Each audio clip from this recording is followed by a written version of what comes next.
Hola, ¿cómo están? Muy buenos días. Vamos a iniciar el contenido teórico para la segunda solemne, para el segundo RA, y vamos a partir hablando hoy día de sistema cardiovascular y sistema tegumentario. El objetivo de la clase es que el estudiante reconozca las distintas estructuras del sistema cardiovascular del cuerpo humano a través del estudio histológico. Cuando hablamos de sistema cardiovascular, estamos hablando de este sistema que está encargado de llevar la sangre y la linfa hacia los tejidos del cuerpo, ida y vuelta en el caso de la sangre. Este sistema está constituido por el corazón y los vasos sanguíneos y los vasos linfáticos. Cuando estudiamos vasos sanguíneos y linfáticos solamente y no incluimos el corazón, se habla del sistema circulatorio.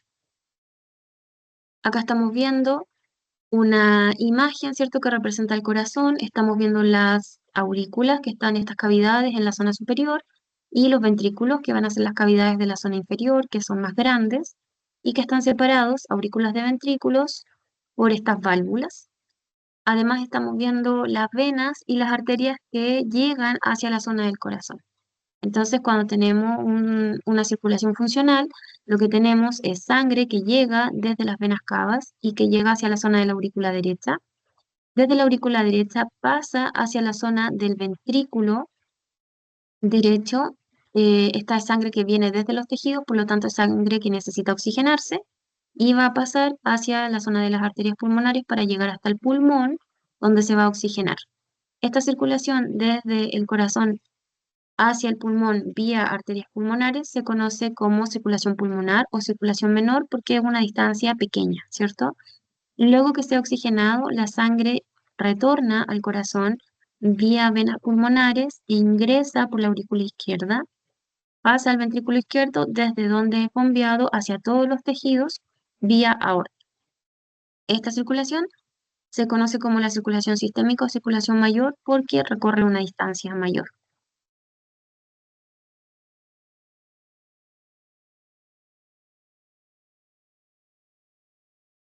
Cuando estudiamos el corazón desde el punto de vista histológico, vamos a estudiar que el corazón tiene tres capas, ya que forman la pared del corazón.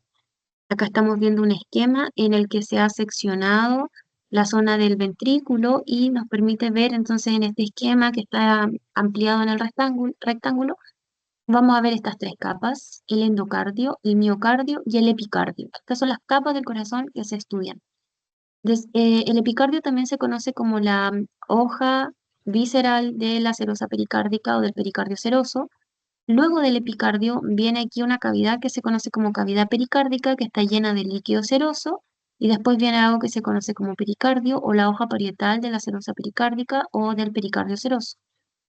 Em, pero esto ya no se estudia dentro de las capas del corazón, sino que nosotros llegamos siempre hasta epicardio, ¿ya?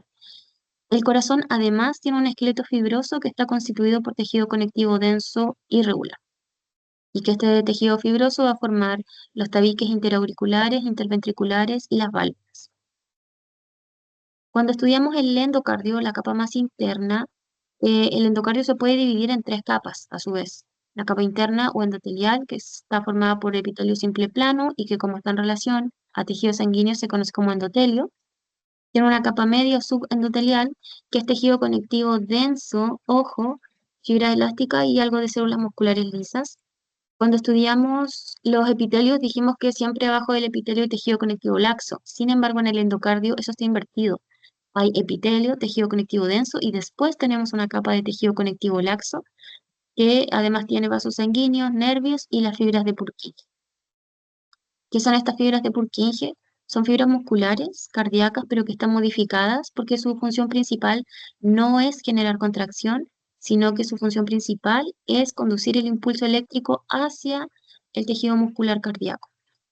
¿Cómo las reconozco? Si se fijan en esta imagen de arriba, estamos viendo fibras musculares, ciertas fibras musculares cardíacas. Son, en cuanto a tinción, son bien oscuras, se tiñen bastante con tinción de rutina.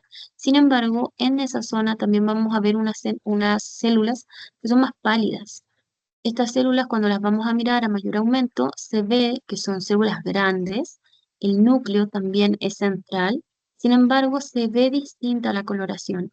Y eso es porque aquí voy a tener mayor cantidad de glucógeno, ¿ya? Y si se fijan, este halo blanquecino perinuclear es puro glucógeno que no se tiñó, que se ve el espacio. Y aquí también voy a tener menor cantidad de miofibrillas. Por esto estas células se ven así, ¿ya? Y esto corresponde entonces, están en la zona del endocardio y conectan directamente hacia la zona del miocardio. Acá estamos viendo una imagen que fue teñida con triclómico de Mason. Estamos viendo a 180 por la zona periférica que está en relación con la sangre propiamente tal, es el endotelio, ¿cierto? Este epitelio simple plano. Después vamos a tener tejido conectivo denso y después vamos a tener tejido conectivo laxo entremezclado con estas fibras de Purkinje. Estas fibras de Purkinje son células musculares grandes de un citoplasma bien pálido con harto contenido de glucógeno que no se tiñe y entremezclado va a haber tejido conectivo laxo. No siempre estas fibras de Purkinje son tan extensas como capas. A veces, dependiendo de dónde estemos, el endocardio puede ser bastante delgado, ¿ya? Estas fibras de Purkinje están principalmente en la zona de los ventrículos. Y después, acá tenemos tejido conectivo denso, ¿cierto? Tenemos la zona de las fibras de Purkinje, tejido conectivo laxo, y vamos a tener una zona después de tejido conectivo denso irregular que contacta hacia la zona del miocardio. El miocardio es el tejido muscular cardíaco que ya estudiamos, que vimos en el último laboratorio, estas células de forma variable que se pueden bifurcar, que están conectadas con otras células mediante los conductos intercalares, que tienen estos núcleos únicos o máximo dos núcleos por célula y que se localizan en forma central. Acá estamos viendo un corte transversal, ¿cierto? Y ya saben que las características más clásicas se ven en el corte longitudinal. Esta miocardio es la capa más grande del corazón, es la más extensa y es más extensa aún, es más grande, más prominente en la zona de los ventrículos, porque son los encargados de bombear la sangre hacia la circulación pulmonar y sistémica, por lo tanto requieren harta fuerza de contracción. Y por último tenemos el epicardio. El epicardio es la capa más externa, justo antes de la cavidad pericárdica, donde va a estar este líquido seroso. Acá lo que estamos viendo es células musculares cardíacas, o sea, miocardio, y después la zona donde empieza el tejido adiposo ya es epicardio. Entonces, este tejido adiposo junto a este tejido conectivo más el epitelio simple plano que recubre esto es el epicardio. Este epitelio simple plano, como está en relación a un líquido seroso, no se llama endotelio, sino que se llama mesotelio. Entonces, cuando yo tengo epitelio simple plano en relación a tejido sanguíneo, eso se llama endotelio. Y cuando tengo epitelio simple plano en relación a líquido seroso, eso se llama mesotelio. Acá estamos viendo la pared de aurícula y ventrículo izquierdo. Entonces, si se fijan, acá tenemos una válvula. Las válvulas son principalmente tejido conectivo. Acá algo del esqueleto fibroso del corazón. El espacio, ¿cierto? Donde vamos a ver el endotelio. Este endotelio aquí se ha seccionado un corte en la zona del triángulo y se ha ampliado. Entonces, esta zona del endocardio va a tener endotelio, epitelio simple plano. Luego tengo tejido conectivo denso, algo de células musculares en esta zona. Después están representadas las fibras de Purkinje, aquí también hay tejido conectivo laxo. Y después tengo el miocardio propiamente tal. El miocardio es esta gran capa muscular extensa y finalizo con la zona del epicardio que está más hacia afuera. Y el epicardio, cuando empiezo a ver tejido adiposo, ya estoy viendo entonces epicardio. Este tejido adiposo es blanco, unilocular. Después tengo acá tejido conectivo y mesotelio. Y las válvulas, la verdad es que las válvulas son puro tejido conectivo denso, principalmente. Entonces las válvulas tienen tres capas. Acá va a depender de las tres capas, bueno, se llaman capa fibrosa, capa esponjosa y capa ventricular o auricular, que depende si estoy en ventrículo o en aurícula. Y la capa fibrosa va a ser esta capa, está formada principalmente por colágeno tipo 1, tipo 3 y fibras elásticas. Por lo tanto, acá tengo fibras de colágeno, fibras reticulares y fibras elásticas, porque el colágeno tipo 3 es fibra reticular. Luego tengo esta capa esponjosa que es prominente. Acá también voy a tener fibras de colágeno y fibras elásticas, pero además tengo sustancia fundamental. Y luego tengo esta capa ventricular o auricular, que es tejido conectivo denso principalmente y no es tan prominente como la capa esponjosa, que es la más prominente. Eso respecto a corazón. La verdad es que corazón es bien sencillo, fácil de estudiar, son pocos elementos y son fáciles de reconocer. Y ahora vamos a estudiar características generales de arterias y de venas. Acá, cuando hablamos del sistema circulatorio, hablamos de arterias y venas y también vamos a incluir en este caso los vasos linfáticos, aunque a veces se estudian como sistema linfático aparte. Las arterias, bueno, las venas y los vasos linfáticos se pueden dividir de acuerdo al calibre del vaso. Y entonces yo puedo tener vasos de gran calibre, arterias de gran calibre, de mediano, de pequeño, arteriolas, metaarteriolas que conectan las arteriolas con los capilares y capilares, que van a ser los más pequeñitos. Em, Tengo venas también grandes, medianas o vénulas, que van a ser las más pequeñas. Y dentro de los vasos linfáticos voy a tener vasos linfáticos propiamente tal o capilares linfáticos. Entonces, cuando estudiamos los vasos pequeños, eso se conoce como microcirculación. Los vasos grandes son la macrocirculación y tiene que ver netamente con el calibre y por lo tanto con la cantidad de sangre que son capaces de transportar. Los vasos de la microcirculación, acá estamos viendo una imagen donde hay vénula, ¿cierto? Esto está lleno de eritrocitos. Acá tenemos arteriolas y la idea es que aprendan a reconocer por qué esto es una vénula y por qué esto es una arteriola. Y hay acá un capilar linfático, algunos fibroblastos que están señalados con flechas y células musculares lisas. Entonces, cuando estudiamos los vasos, principalmente los vasos em, de grandes calibres, los medianos, los pequeños, pero no las arteriolas, perdón, no los capilares ni las vénulas, pero los vasos tienen túnicas o capas. Estas capas se llaman túnica y hay tres principales: la túnica íntima, la túnica media y la túnica adventicia. La túnica íntima es la capa que está en contacto directo con el tejido sanguíneo, ¿ya? Es la capa más interna y está compuesta de endotelio, que es epitelio simple plano, asociado a su lámina basal, que esta lámina basal va a ser principalmente colágeno, proteoglucanos y glucosaminoglicanos, y capa subendotelial, que está constituida principalmente por tejido conectivo laxo, y que además en las arterias y en las arteriolas vamos a ver una lámina o membrana que se llama membrana elástica interna, que separa la túnica íntima de la túnica media.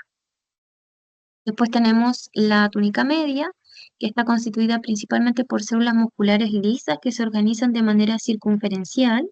En las arterias esta capa es relativamente gruesa, va desde la membrana elástica interna hasta una membrana elástica externa, que la va a separar de la túnica adventicia, que es la túnica más externa, que está constituida principalmente por tejido conectivo, que van a ser fibras de colágeno y fibras elásticas, y que en las arterias y en las venas de gran calibre, esta túnica adventicia tiene vasos y nervios que van a ir a irrigar y a inervar esos grandes vasos. Entonces, el vaso de una arteria o de una vena se llama vasa vasorum, que es el vaso del vaso, y el nervio se llama nervi vasorum, que es el nervio del vaso. Lo vamos a ver ahora en imágenes. Pero antes vamos a revisar las características del endotelio.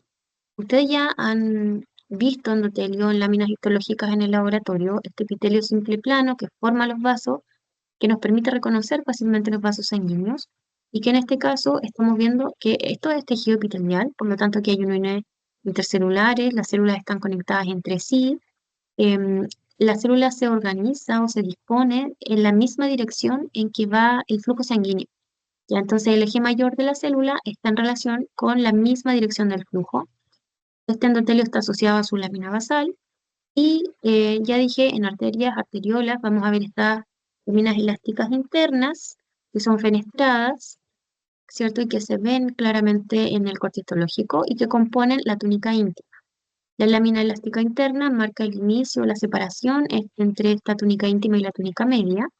La túnica media está constituida principalmente por células musculares lisas, ustedes ya las reconocen, son células fusiformes, no muy grandes, del núcleo central, un núcleo por célula. Los núcleos son alargados, con bordes romos, que recuerdan a un habano, y que si se fijan, su dirección es opuesta a la del endotelio. Ya el endotelio, el eje longitudinal va en dirección al flujo, sin embargo, en las células musculares lisas va totalmente lo contrario. Y después tenemos la adventicia, que van a ser principalmente fibras de colágeno y fibras elásticas, además de tener aquí los vasovasorum y los nervi vasorum. Algunas funciones del endotelio: mantienen la barrera de permeabilidad selectiva y antitrombótica, permiten la modulación del flujo sanguíneo y la resistencia vascular, y participan en la síntesis hormonal y otras actividades metabólicas relevantes para, por ejemplo, la formación del tapón plaquetario, aportando con algunos elementos importantes. Acá estamos viendo un esquema, ¿cierto? Nuevamente lo mismo. Estas células endoteliales lisas, alargadas, perdón, nada que ver. Estas células endoteliales, epitelio simple, lo que son células alargadas, cuyo eje longitudinal va en relación al flujo. Acá estamos viendo la zona del núcleo, ¿cierto? El citoplasma, esto está unido mediante complejos de unión, y aquí vamos a tener la zona de la lámina basal. Acá estamos viendo con microfotografía electrónica de barrido un 3D de esta misma célula endotelia. Luego, las arterias, cuando estudiamos arterias, las podemos dividir de acuerdo al calibre. Entonces vamos a tener arterias grandes o elásticas, y acá el ejemplo típico es la aorta. Entonces, cuando se estudia arteria elástica, siempre se estudia la aorta. Acá también vamos a ver las arterias pulmonares, que forman parte de las grandes arterias. Se llaman elásticas porque tienen gran cantidad de fibras elásticas. También aquí vamos a contabilizar las arterias del tronco brachiocefálico, la carótida común, la subclavia, la ilíaca común, también forman parte de estas arterias grandes o elásticas.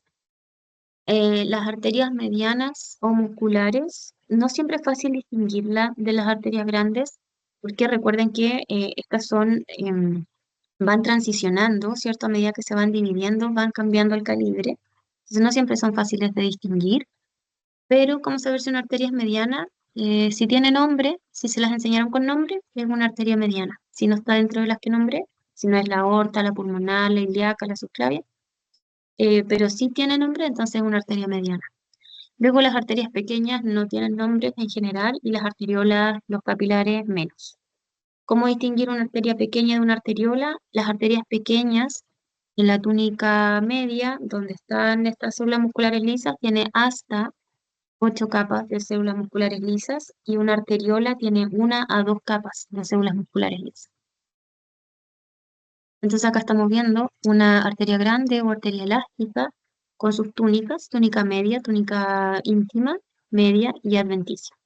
La túnica íntima, ¿cierto?, va a estar en relación al lumen, está constituida por endotelio.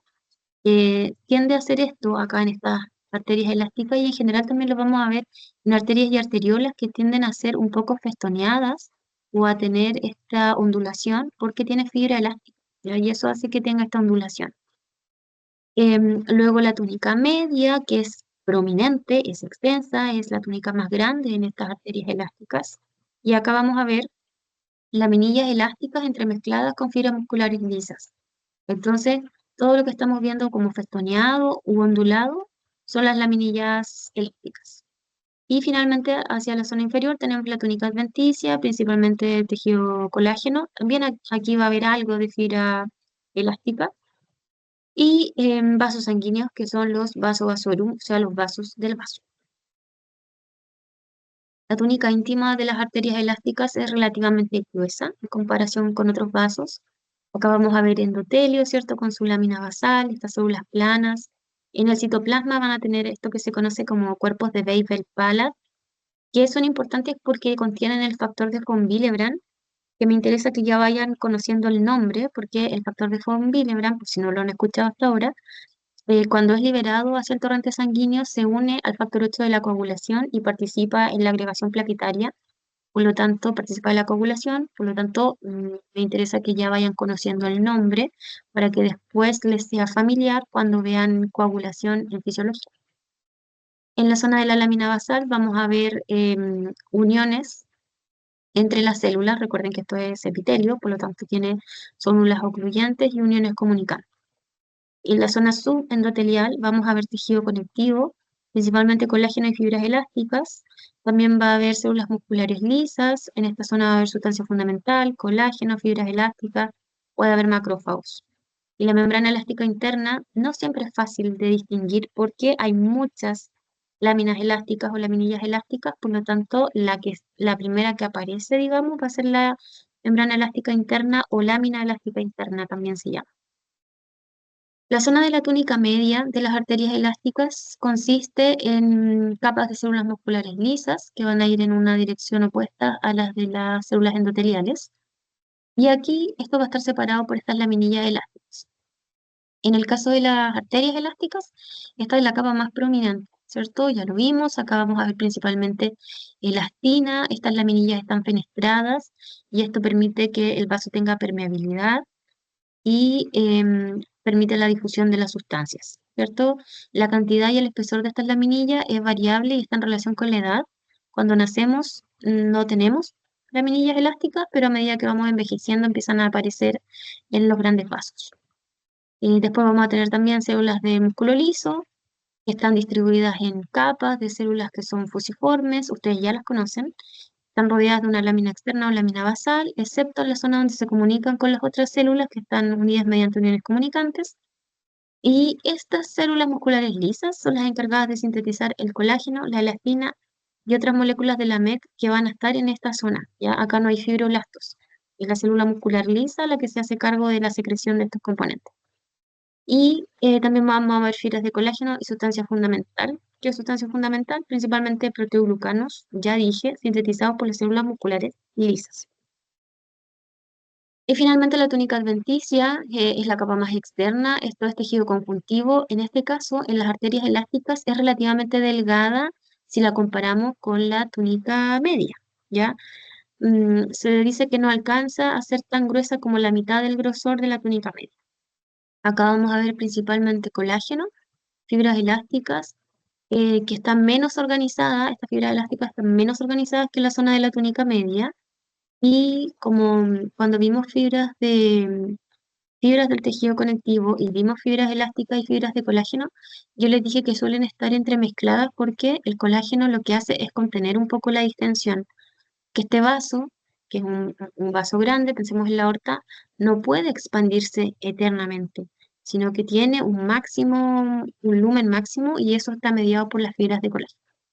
Acá sí vamos a ver fibroblastos y macrófagos, a diferencia de la túnica media, y vamos a ver vasa vasorum y nervi vasorum. Entonces acá estamos viendo un esquema, ¿cierto? Y un corte histológico. En el esquema podemos ver las células endoteliales, está marcada la túnica íntima como estas células endoteliales con su lámina basal.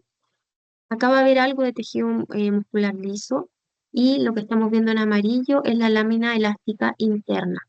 Esto es, aquí en amarillo se ve como liso, pero en realidad esto es ondulado, ¿ya? Y esto hace que se vea un poco ondulada esa zona del vaso. Después tenemos la túnica media, células musculares lisas entremezcladas con estas laminillas elásticas. Nuevamente son onduladas. También va a haber algo de tejido conectivo laxo por acá. Y la túnica adventicia, que es menos prominente, es menos de la mitad del grosor de la túnica media. Acá vamos a ver fibras de colágeno, fibras elásticas, no tan organizadas como la túnica media. Acá sí vamos a tener fibroblastos, vasos sanguíneos, nervios que pueden ser mielinizados o no mielinizados, y estos forman los nervi vasorum y los vasovasorum. Acá lo mismo, ¿cierto? ¿Cómo sabemos que es arteria elástica? Porque miren estas ondulaciones que se ven, que son prominentes, ¿cierto? Entonces acá vamos a tener la túnica íntima con todas sus capas, la membrana elástica interna, que no se alcanza a distinguir cuál es la primera lámina elástica que aparece, pero la primera es la lámina elástica interna, membrana elástica interna, y acá la última va a ser la membrana elástica externa. Luego de eso viene la túnica adventicia. En el caso de las arterias medianas también se llaman arterias musculares, y esto es porque vamos perdiendo ese porcentaje importante de componente elástico y va predominando el componente muscular. Entonces también vamos a tener la túnica íntima, la túnica media. Miren la túnica adventicia como casi se equipara con el grosor de la túnica media, ¿ya? También tenemos una lámina elástica interna, acá sí es prominente porque como no hay tantas láminas elásticas, esta destaca. Acá vamos a ver principalmente células musculares lisas, y después tenemos la túnica adventicia con sus vasovasorum. ¿ya? También vamos a tener una lámina elástica externa que a veces es bastante evidente por lo mismo, porque acá predominan las células musculares lisas. La túnica íntima es más delgada que en las arterias elásticas, ¿ya? Acá vamos a tener el revestimiento endotelial, la lámina basal, la capa subendotelial, todo como siempre, y vamos a tener esta membrana elástica interna que sí es evidente. A veces la capa subendotelial no se ve, ya es tan delgadita que no se ve, y parece que solo hubiera como endotelio o solo hubiera lámina elástica. Yo lo que ya les dije, la membrana elástica interna generalmente aparece como una estructura ondulada y eso también le da forma a las arterias. La túnica media está formada por células de músculo liso, fibras colágena, poco material elástico, acá el material elástico ya se ha ido perdiendo, y las células de músculo liso están dispuestas en forma de espiral. Su contracción ayuda a mantener la presión arterial y en esta capa no hay fibroblastos, es la célula muscular lisa la encargada de secretar todos los componentes de esta zona. Acá estamos viendo un esquema, en este caso una arteria muscular. Nuevamente, fíjense, tenemos la túnica íntima, ¿cierto? Con todos sus componentes, la túnica media, pero aquí ya predomina la célula muscular lisa, y luego tenemos la túnica adventicia, que se equipara más o menos en grosor con la túnica media. El resto es lo mismo, vamos a tener nervi vasorum, vaso vasorum, algo de fibroblastos, puede haber células defensivas también en esta zona. Y acá estamos viendo un corte histológico. Fíjense la lámina elástica interna, cómo se ve prominente, ¿cierto? Esto que está en negrito, membrana elástica interna o lámina elástica interna. Y estas ondulaciones evidentes, como no hay más, o no hay muchas, se marca evidentemente. Y lo mismo con la lámina elástica externa. Acá estamos comparando una arteria elástica versus una arteria muscular. La arteria elástica se llama así porque tiene gran cantidad de sustancia elástica, por lo tanto, yo voy a ver estas ondulaciones en la zona de la túnica media y los núcleos que estoy viendo son de las células musculares lisas. Tengo la túnica íntima y abajo la túnica adventicia. ¿Cuál es la túnica más prominente? Sin duda, la túnica media versus la arteria muscular, donde también voy a tener esta túnica íntima, ¿cierto? La membrana elástica interna que se marca evidentemente, le da este aspecto ondulado a esta parte del vaso.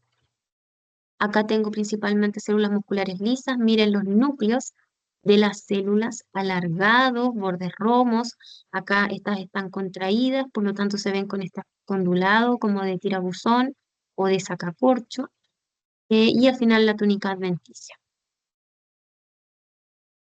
Acá un poco más de lo mismo, ¿cierto? Acá el esquema falla en que, si bien tengo la túnica íntima, esta es, en la izquierda estoy viendo una arteria muscular, tengo la membrana elástica interna prominente, falta que se marque la membrana elástica externa, tengo vaso vasorum, ¿cierto? Y una proporción relativamente equitativa entre la túnica media y la adventicia. Sin embargo, el esquema falla en la zona derecha, donde está una arteria elástica, porque dibuja la túnica adventicia demasiado prominente. Y la verdad es que la arteria elástica es un poquito de menor tamaño y la que destaca es la túnica media.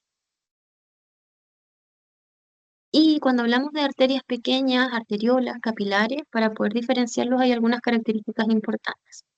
Por ejemplo, en el caso de las arterias pequeñas, tienen esta membrana elástica interna en la zona de la túnica íntima que separa la íntima con la media, está presente. En las arteriolas puede estar o puede no estar, a veces se va a ver, a veces no.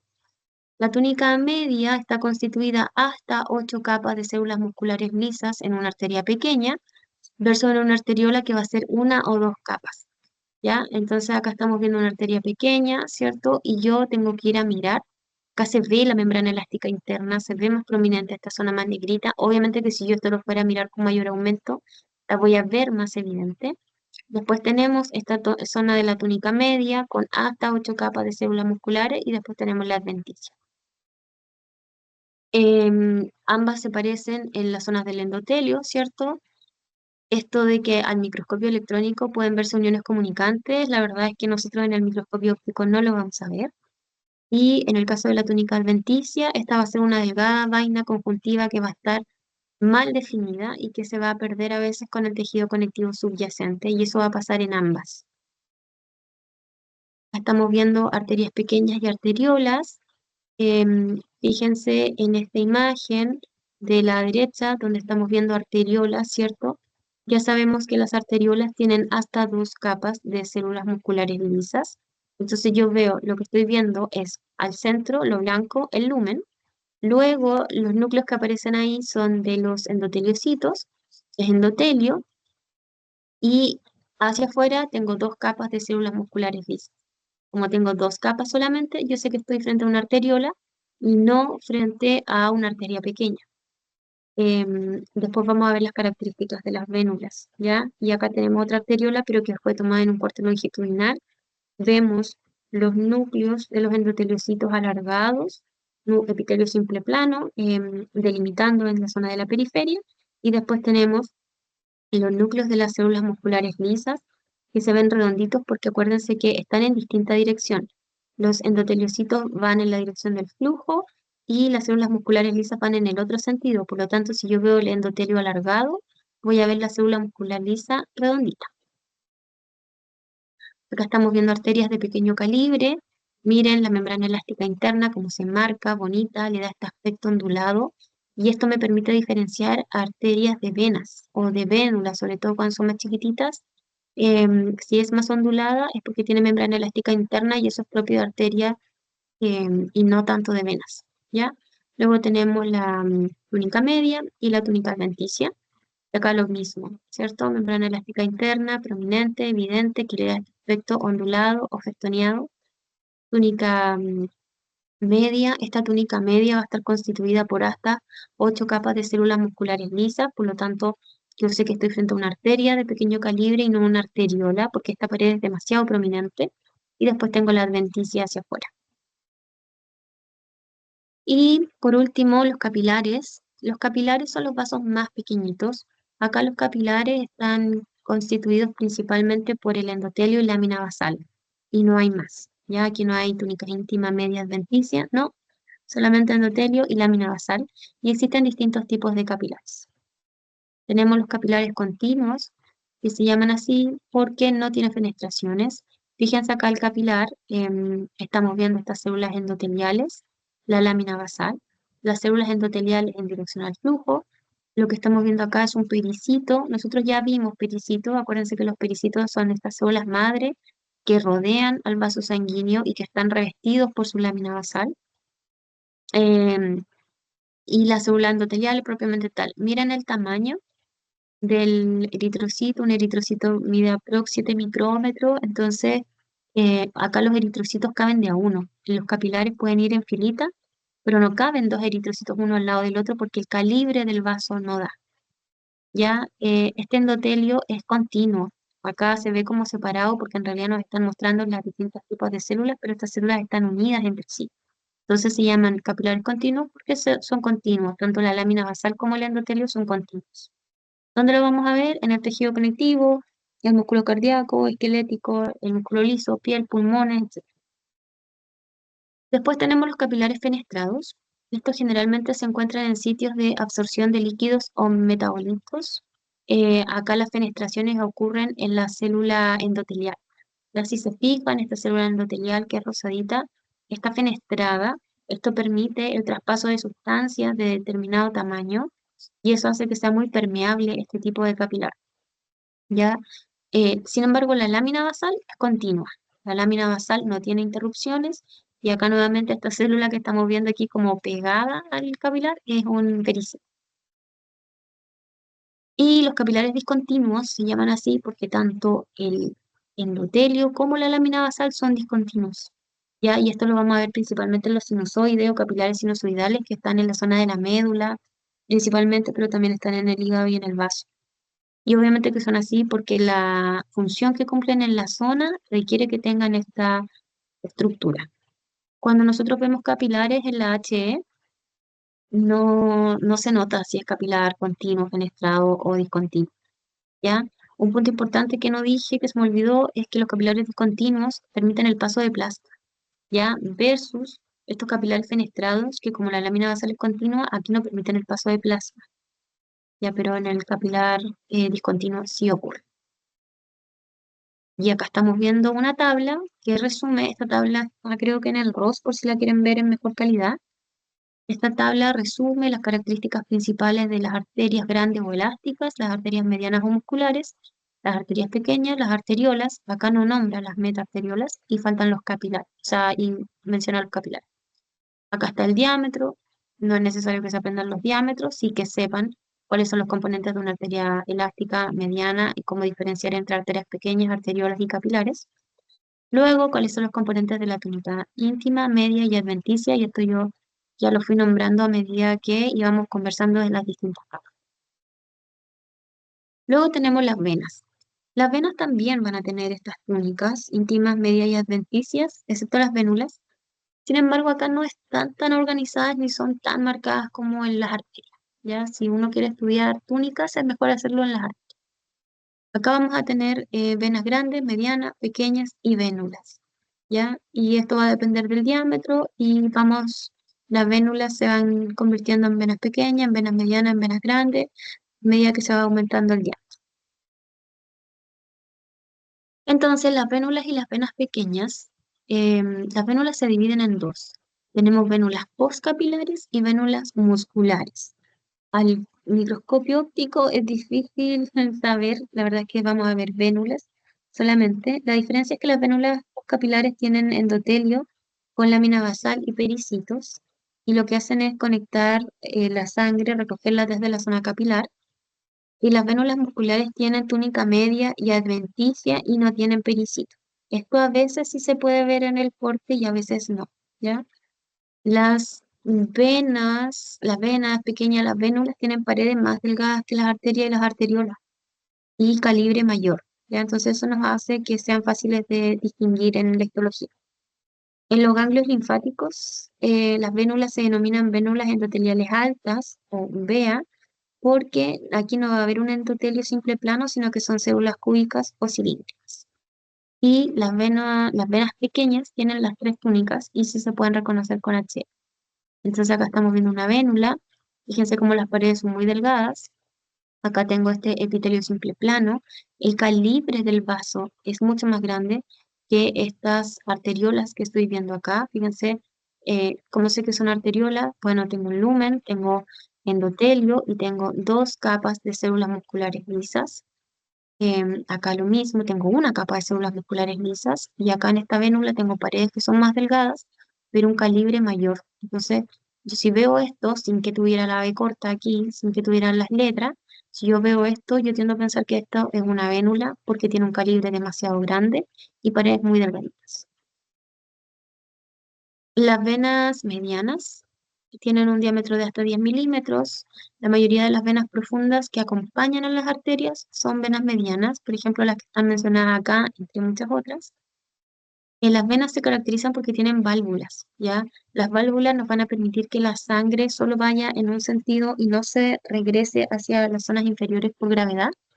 Entonces, a veces se ven las válvulas en las venas cuando las estudiamos en el corte histológico.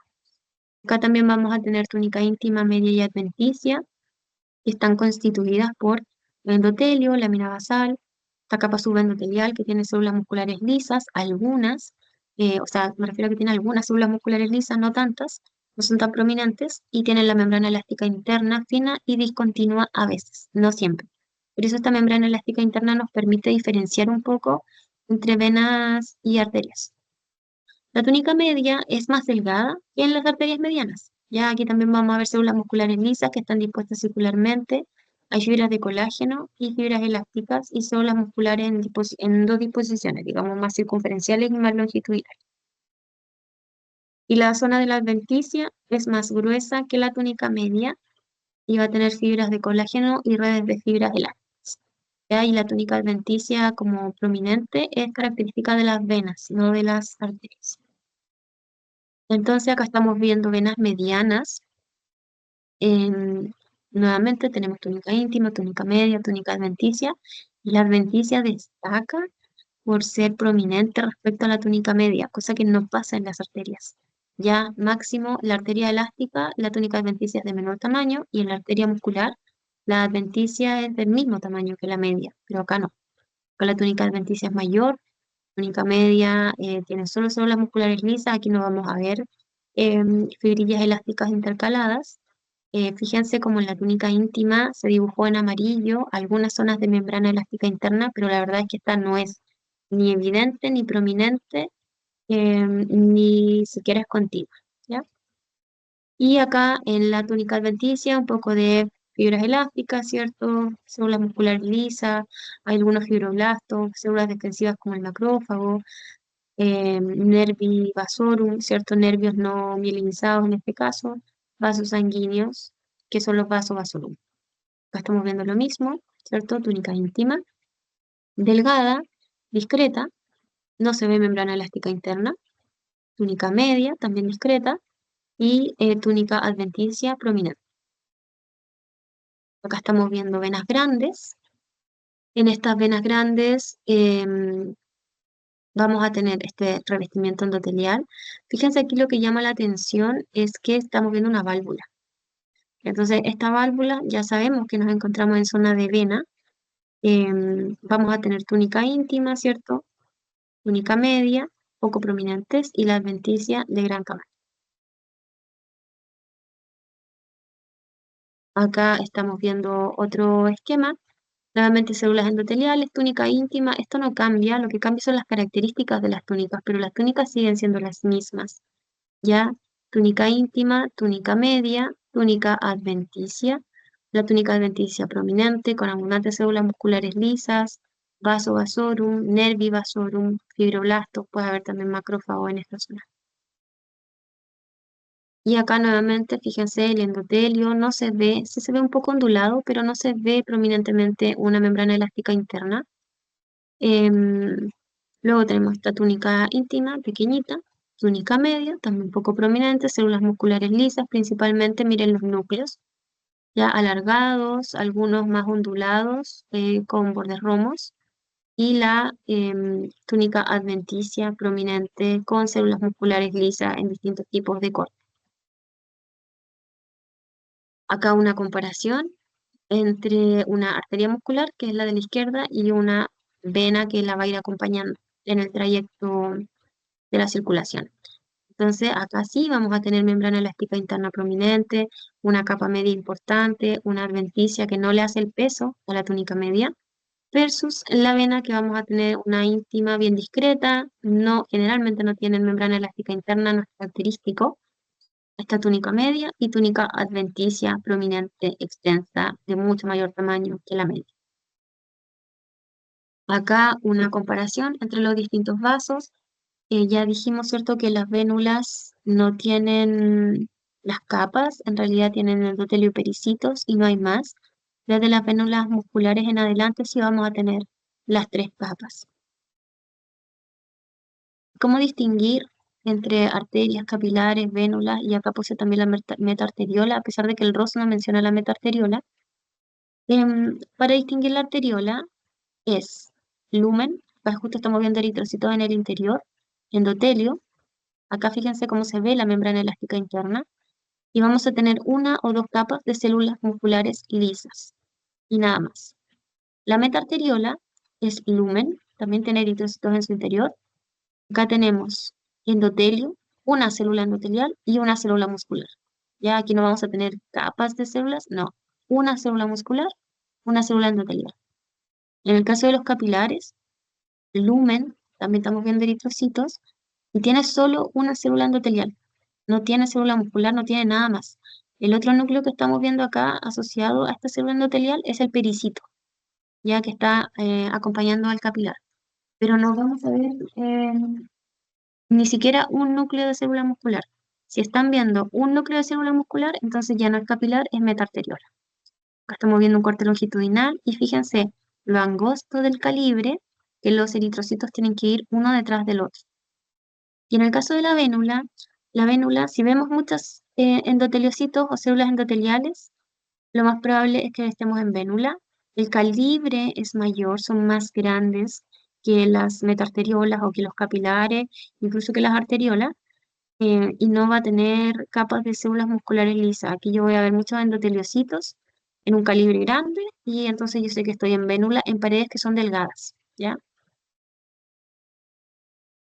Y por último, los vasos linfáticos. Los vasos linfáticos también tenemos de dos tipos, de pequeño calibre, que son los capilares linfáticos, que van a ir a entregar su colección a vasos mayores, que son vasos linfáticos propiamente tal. La función de los vasos linfáticos en general es recoger el exceso de líquido que está con proteínas asociadas que hay en los tejidos y lo llevan hacia la circulación. Entonces, este líquido, este exceso de líquido con proteínas se conoce como linfa y la linfa va desde los tejidos hacia la circulación. Por lo tanto, estos vasos son unidireccionales, ¿ya? Por lo tanto, aquí también vamos a ver válvulas asociadas. ¿Dónde los vamos a ver abundantemente? En el tejido conectivo laxo, asociado al epitelio de la piel y también hacia la zona de las membranas mucosas. Los capilares linfáticos son más permeables que los capilares sanguíneos, ¿ya? Acá estamos viendo distintas células de las células endoteliales, que también están formadas por células endoteliales y que se superponen una junto a la otra y que vamos a tener algo de membrana basal que es discontinua, que está señalada por las flechas, ¿ya? Y esto hace que el vaso sea fenestrado, o sea muy permeable. Estos están constituidos principalmente por endotelio y la lámina basal discontinua. Los vasos linfáticos recogen, digamos, lo que entregan los capilares. Em, Aquí lo que estamos viendo es un vaso linfático amplio. En la zona central el contenido es linfa principalmente y lo que señalan las flechas son las válvulas que permiten que la linfa vaya en un solo sentido, en una dirección. ¿Ya? Vamos a ver endotelio, una lámina basal que es discontinua, que es difícil de distinguir. Esto está rodeado de tejido adiposo, en este caso, y un poco de tejido conectivo denso y regular. A medida que el vaso linfático se va convirtiendo en un vaso de mayor calibre, la pared se va volviendo un poquito más gruesa. Y eso es todo para sistema circulatorio y sistema cardiovascular. Sin embargo, también vamos a revisar un poquito de sistema tegumentario. El sistema tegumentario es el que conforma la piel y los anexos cutáneos asociados. El objetivo de esta clase es que el estudiante identifique correctamente los distintos componentes del sistema tegumentario. Entonces, cuando hablamos de este sistema tegumentario, estamos hablando de la piel y sus derivados. La piel tiene dos estratos principales, la epidermis y la dermis. También hay una hipodermis, pero se estudia re poco porque tiene pocos componentes que sean interesantes, ¿ya? La epidermis está constituida por el epitelio. Entonces nosotros ya vimos dos veces en el laboratorio muestras de piel. La primera vez en el primer laboratorio cuando estudiamos tejido epitelial y la segunda vez cuando estudiamos tejido conectivo. Y en ambas ustedes pudieron recorrer la muestra, pero ahí nos centramos principalmente en lo que íbamos a mirar, que era epitelio y un poco de los conectivos. Ahora, este epitelio le vamos a cambiar el nombre y le vamos a poner epidermis. Este epitelio es un epitelio sin, no, estratificado o pluristratificado o multiestratificado de tipo plano con queratina. Y la dermis corresponde al tejido conectivo que está asociado al tejido conectivo denso y el tejido conectivo laxo, cuya función principal va a ser la del laxo, ir a nutrir la epidermis, y la del denso, ser sostén mecánico, generar resistencia y darle también el espesor a la piel. La hipodermis está constituida principalmente por tejido adiposo. Está profundo en las muestras de piel, está después de la dermis. Entonces está la dermis y la hipodermis, que también se le conoce como fascia subcutánea o, sí, fascia subcutánea. Dentro de los derivados epidérmicos tenemos folículos pilosos y el pelo, las glándulas sudoríparas y el sudor, las glándulas sebáceas y el sebo, las uñas y las glándulas mamarias. Nosotros vamos a estudiar hasta las uñas. ¿Qué funciones tiene la piel? La verdad es que tiene múltiples. Tiene funciones de barrera, ya lo saben ustedes, ¿cierto? Es parte de nuestro sistema defensivo porque es la primera barrera de inmunidad. Cuando se pierde la indemnidad de la piel es cuando ingresan distintos tipos de patógenos al interior. También participa de la información inmunitaria, homeostasis, a través de la regulación de la temperatura corporal y la pérdida de agua. Participa de entregando información sensitiva a través de distintos receptores. Tiene algunas funciones endocrinas porque va a secretar algunas hormonas, factores de crecimiento, citocinas. Participa también de la excreción a través de la secreción exocrina de algunas glándulas sudoríparas y sebáceas que vamos a tener. Entonces tiene múltiples funciones esta piel y por lo tanto nos interesa mucho el tema de que esté siempre indemne. La piel se clasifica como a grandes rasgos, en piel delgada y en piel gruesa. La piel delgada tiene una capa de queratina que es discreta y la piel gruesa tiene una capa de queratina que es prominente. Una persona tiene zonas donde tiene piel delgada y otra zona donde tiene piel gruesa. Entonces, una misma persona tiene ambos tipos de piel. No es que solo tienes piel delgada o solo tienes piel gruesa. Depende de qué zona del cuerpo estemos hablando. Si estamos hablando de las palmas de las manos y las plantas de los pies, estamos hablando de piel gruesa. Y si estamos en otra parte del cuerpo, estamos en piel delgada. Eventualmente, si la piel delgada está sufriendo algún daño, hay alguna noxa que esté generando un daño, esta piel delgada puede secretar una capa de queratina prominente para protegerse y eso es lo que se conoce como el TAI. Vamos a conocer que la piel tiene distintos estratos, la zona de la epidermis tiene distintos estratos que los vamos a revisar a continuación. Entonces, los estratos de la piel, esta imagen tiene harta información. Los estratos de la piel van desde abajo hacia arriba o desde el interior hacia la periferia. Tenemos el estrato basal, que aquí está representado más bien como por la membrana basal. Ya desde la membrana basal, ustedes saben que hacia arriba está el estrato basal, ¿cierto? Que acá está señalada una célula y está rotulado el estrato basal, que es el primero que está en relación a la zona de la membrana basal. Y vamos a ver qué células lo componen. Después tenemos el estrato espinoso, que es el estrato más prominente. Acá tenemos otra célula que está como estrellada casi en el estrato, que es la célula de Langerhans, que cumple una función defensiva. Arriba tenemos el estrato granuloso y después tenemos el estrato córneo. En la piel gruesa tenemos un quinto estrato, que es el estrato lúcido, y algunos dicen que es solamente artefacto y otros dicen que es un estrato real, pero en el fondo es una división del estrato córneo, ya que se ve más clara. Entonces por eso se llama lúcido, pero se ve solo en piel gruesa. Entonces estudiemos estos estratos desde la profundidad hasta la superficie. Tenemos el estrato basal que está acá abajo, ¿cierto? Se separa del tejido conectivo mediante la membrana basal. Ustedes saben que está unido a este tejido conectivo mediante desmosomas. Hay distintos tipos de colágeno en esta zona que permiten que estén unidos, colágeno tipo 4, colágeno tipo 7, la melanina 332, algunas proteínas que ya hemos estudiado, y hemidesmosomas, ¿cierto? Estas células del estrato basal son células cúbicas principalmente, están una al lado de la otra, son más basófilas cuando las vemos al microscopio, y además en esta parte vamos a tener también melanocitos en el estrato basal, que en general los melanocitos se distinguen porque tienen un halo blanquecino. Em, los melanocitos producen la melanina es un pigmento que protege nuestra piel y esta melanina se va a ir a depositar hacia la zona de los queratinocitos. Entonces, si la célula tiene pigmento de melanina, es un queratinocito, no un melanocito. ¿Ya? El melanocito sintetiza esta melanina, pero no se queda con ella. Entonces, acá se ve este pigmento, no siempre se ve. Estamos viendo este pigmento más cafezoso en el estrato basal. En el estrato basal es donde se produce la mitosis. Más o menos una cada 8 células queratinocitos van a estar en mitosis. Entonces, las mitosis son relativamente frecuentes, importantes y son propias del estrato basal. También a este estrato se le dice germinal a veces porque justamente es por donde donde vamos a ver la actividad mitótica. ¿Qué funciones tiene el estrato basal? Bueno, renovación de las células epidérmicas. Este estrato es de una célula de espesor. Ya eventualmente a veces el estrato que está justo arriba del estrato basal se ve igual de basófilo que el estrato basal y se llama estrato parabasal. Entonces a veces puede ser de 2 capas, pero generalmente es solo una capa de células cúbicas.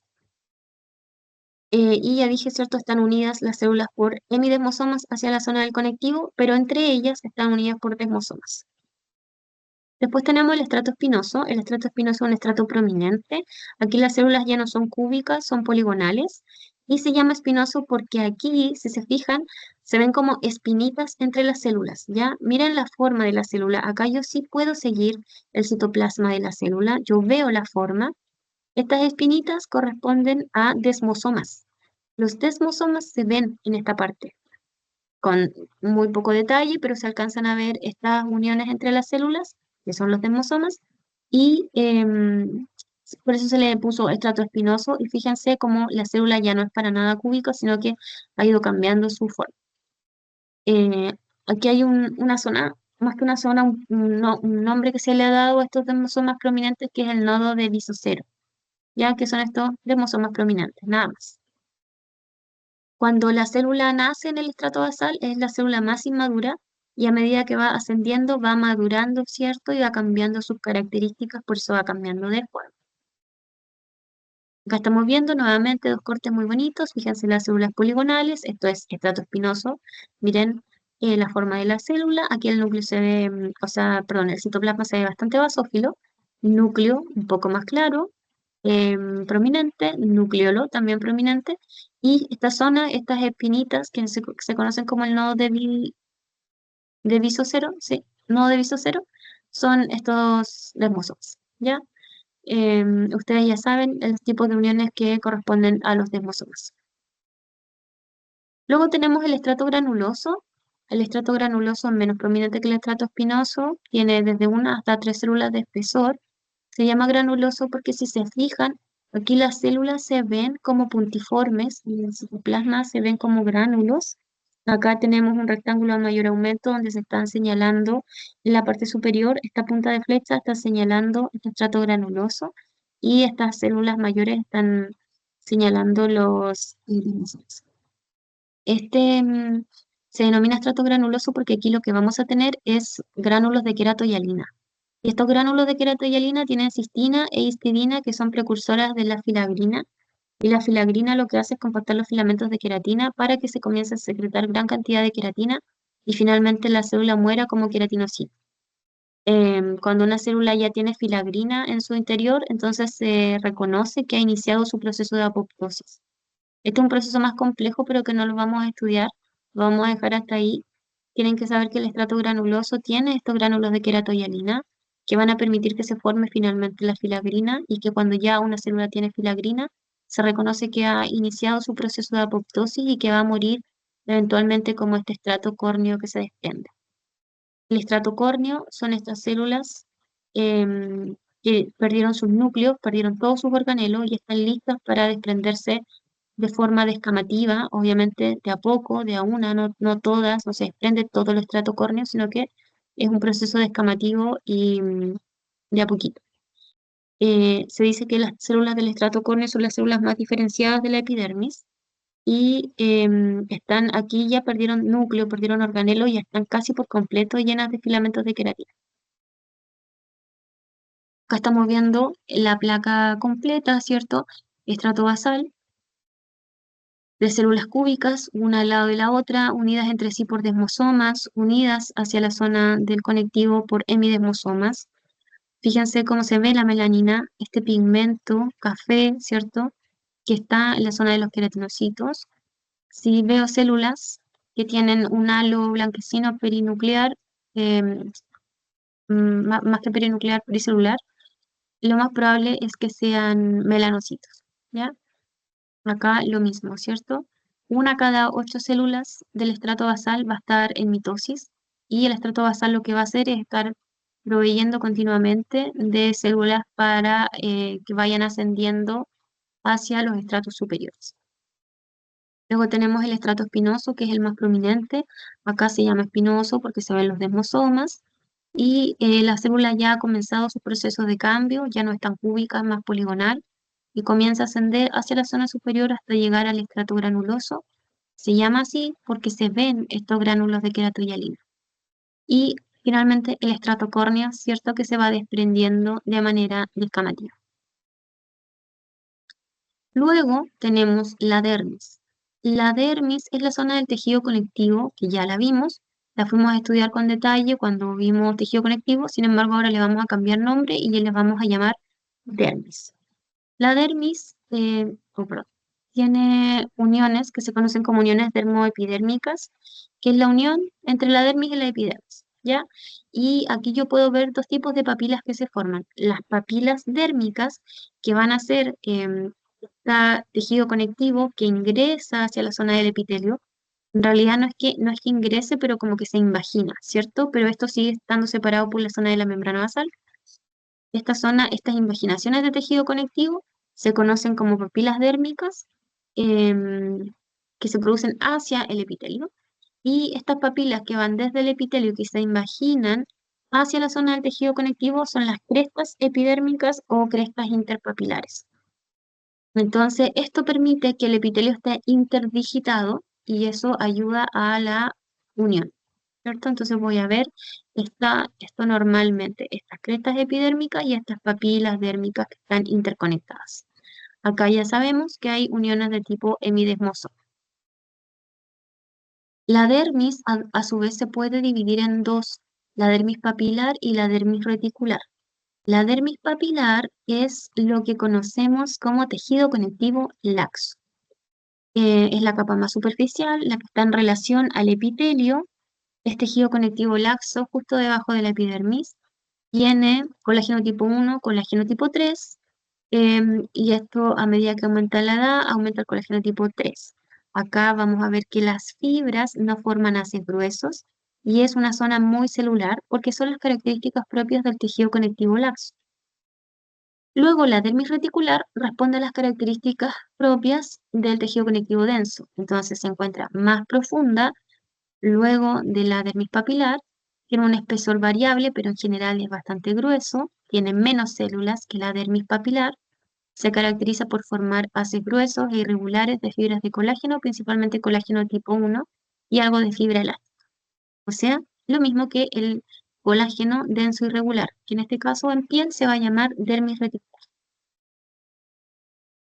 Acá estamos viendo un corte, ¿cierto?, en el que vemos la zona del epitelio, vemos la zona de las papilas dérmicas, que van a ser estas zonas de la dermis que se imaginan hacia el epitelio. Vemos las papilas interpapilares, o sea, perdón, las crestas interpapilares, em, que son el epitelio que se va a imaginar y que permite esta interdigitación hacia la zona del conectivo. Acá vamos a ver principalmente tejido conectivo laxo, que ahora le vamos a decir dermis papilar, y hacia la profundidad tejido conectivo denso o dermis reticular. Em, y con los componentes propios del tejido conectivo laxo y del tejido conectivo denso. Ahora, ¿qué células vamos a encontrar en la epidermis? Volvemos ahora al epitelio. Las células de la epidermis son cuatro. Podemos ver queratinocitos, melanocitos, células de Langerhans y células de Merkel. Los queratinocitos son la célula predominante en la epidermis. Son estas células que están en el estrato basal, que están unidas por desmosomas, que a medida que van ascendiendo van cambiando sus características, se vuelven más poligonales. Acá estamos viendo una imagen del estrato espinoso, se reconoce, ¿cierto?, por los desmosomas. Y son las células propias que forman la epidermis. Ahí tienen dos tipos de actividades esenciales, se encargan de producir queratina y participan en la formación de la barrera epidérmica contra el agua. La descamación de los queratinocitos del estrato córneo está regulada por la degradación proteolítica de los desmosomas. Yo ya les dije, esto es un proceso como bien complejo que no lo vamos a revisar, pero que en el fondo aquí participan un montón de proteínas y de vías moleculares para que se logre desprender este queratinocito. Acá estamos viendo una imagen en el que estamos viendo la zona del estrato basal, ¿cierto? Con estos queratinocitos que son más bien cúbicos o cilíndricos bajos, también se les dice, uno al lado del otro, unido por hemidesmosomas, ¿cierto? Que se ven mucho más basófilos. A medida que vamos ascendiendo, la forma de la célula va cambiando, se vuelve más poligonal. Después en el estrato granuloso se ven claramente mucho más planos, por eso se llama epitelio pluristratificado plano. Y tienen distintos organelos. En la zona granulosa ya vamos a ver los gránulos de queratoyalina. En esta zona, entre la zona granulosa y el estrato córneo, vamos a ver la barrera contra el agua que permite que uno no ingrese cualquier tipo de líquido hacia el interior y lo otro es que no se evapore toda el agua del cuerpo, ¿cierto? Luego tenemos melanocitos. Los melanocitos están dispersos entre las células del estrato basal. Los melanocitos están solo en el estrato basal en condiciones fisiológicas normales, ¿ya? Cuando tenemos condiciones patológicas, vamos a ver que tienden a subir hacia las zonas de estratos superiores, pero en condiciones fisiológicas normales están solo en el estrato basal. Hay algo que se conoce como unidad melanoepidérmica, que tiene relación con que cada melanocito está en relación con aproximadamente 36 queratinocitos. Y eso se conoce como unidad melanoepidérmica. El melanocito es una célula, como lo que estamos viendo aquí, que reposa sobre el estrato basal, pero que emite prolongaciones, ya que estas prolongaciones van a ir a acompañar a células de estratos superiores. Estas prolongaciones sí pueden estar en estratos superiores. Se le conoce como célula dendrítica justamente porque emite estas prolongaciones. Ojo aquí, ni estas evaginaciones o zonas dendríticas, ni tampoco el cuerpo de la célula no establecen uniones desmosómicas con los queratinocitos adyacentes, ¿ya? Y eso es importante porque si bien están en el estrato basal, no están unidos ni comunicándose mediante uniones desmosómicas. Em, la función es producir y secretar la melanina que protege al organismo frente a los efectos dañinos de la radiación UV no ionizante. A lo mejor han escuchado de un tipo de cáncer a la piel que se llama melanoma, y que son justamente estas células, los melanocitos, que comienzan a sufrir alteraciones. Acá estamos viendo, ¿cierto? Un dibujo de la epidermis en el que vemos el estrato basal, el melanocito inserto dentro del estrato basal. Un melanocito va a tener relación con aproximadamente 36 queratinocitos y va a emitir estas prolongaciones hacia estratos superiores, ¿ya? Y esto es normal. Normalmente no vamos a ver las prolongaciones en HE. De hecho, no es tan fácil distinguir al melanocito. O sea, yo les dije, a veces se dice que cuando tienen ese halo blanquecino son melanocitos, pero no se ve claramente la célula, a menos que las marquemos con una tinción especial. Acá estamos viendo microscopía electrónica de transmisión, ¿cierto? El melanocito con su núcleo y múltiples prolongaciones que se introducen hacia estratos superiores, y alrededor estamos viendo múltiples queratinocitos asociados a este melanocito que forman la unión o el complejo melanoepidérmico. También vamos a tener células de Langerhans. Las células de Langerhans son parte del sistema fagocítico mononuclear. Son células presentadoras de antígeno que están en el estrato espinoso. Ya no están en el estrato basal, están en el estrato espinoso. También tienen este aspecto dendrítico. No se ven con HE. Sin embargo, si yo las tiño con una tinción especial, como se está viendo acá en la imagen, si se fijan, todo lo que se ve cafecito y que tiene como bracitos o prolongaciones o vaginaciones, son las células de Langerhans, ya principalmente en el estrato espinoso. Su función es captar y presentar antígenos que entran a través de la piel, no se distinguen con la HE. Aprox, una célula de Langerhans va a estar en relación con 53 células de la epidermis, ya es un poquito mayor el rango respecto al de los melanocitos. Este tampoco establece uniones desmosómicas con los queratinocitos adyacentes y no se ubica en el estrato basal, sino que está en el estrato espinoso. Y por último, las células de Merkel. Las células de Merkel no se distinguen con HE, son células, dentro de todas las células de la epidermis, son las que están menos comprendidas. Sí se sabe que intervienen en la percepción sensitiva cutánea. También son células dendríticas y se localizan en el estrato basal. Entonces, en el estrato basal vamos a tener los queratinocitos basales, las células de Merkel, los melanocitos. El origen es desconocido, son muy abundantes en la piel, especialmente en la zona de las yemas de los dedos, porque necesitamos tener buena precisión en esa zona.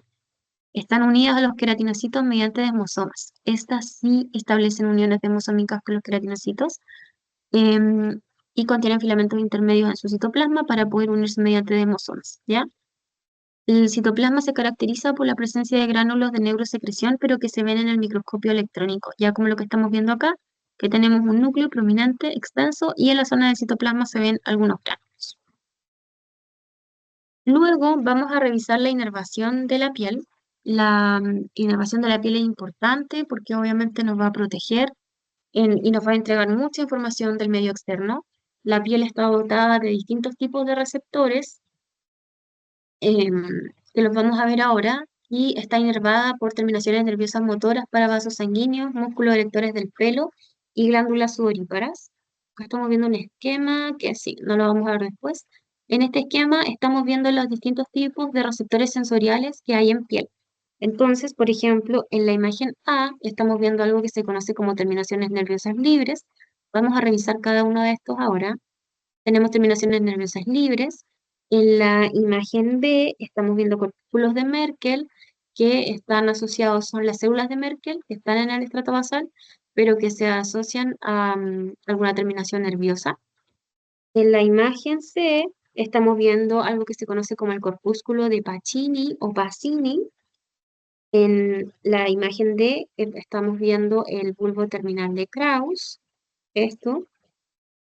En la imagen E estamos viendo el corpúsculo de Meissner, que tiene esta forma y que se ubica en la zona de las papilas dérmicas y que es fácil de reconocer. Y finalmente en la imagen F estamos viendo un corpúsculo de Ruffin. ¿Ya? Entonces, son algunos de los receptores sensoriales que vamos a encontrar en piel. Las terminaciones nerviosas libres se llaman así porque no están capsuladas. Ya aquí no vamos a tener cápsula ni de tejido conjuntivo ni de célula de Schwann, sino que ingresan directamente hacia la zona del epitelio y van a recibir distintos tipos de información. Tienen modalidades sensitivas para el tacto fino, calor, frío, dolor, y no se distinguen morfológicamente. Ya, o sea, no podemos saber si estas en particular son de dolor, de calor, de frío, pero sí que recogen distintos tipos de información. Están asociadas fuertemente a los folículos pilosos y se fijan en una zona que vamos a estudiar después que se llama la vaina radicular externa. Son particularmente sensibles al movimiento del pelo y actúan como mecanorreceptores. Las terminaciones nerviosas encapsuladas se llaman así porque sí van a tener una cápsula que puede ser de tejido conectivo o de células de Schwann. Aquí estamos viendo un corpúsculo de Pacini o de Pacini que estos captan estímulos mecánicos y vibratorios, detectan los cambios en la presión y las vibraciones que están asociadas a la superficie cutánea.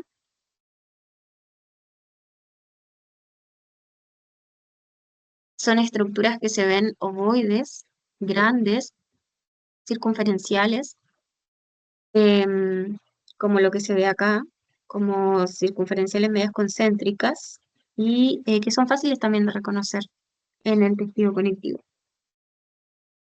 Ya se encuentran principalmente en la zona de la dermis y también lo vamos a ver en la zona de la hipodermis. Y también se encuentran en otras zonas del tejido conectivo, periósteo, víscera, etc. Vamos a ver una terminación nerviosa mielínica que está rodeada de esta estructura cápsula.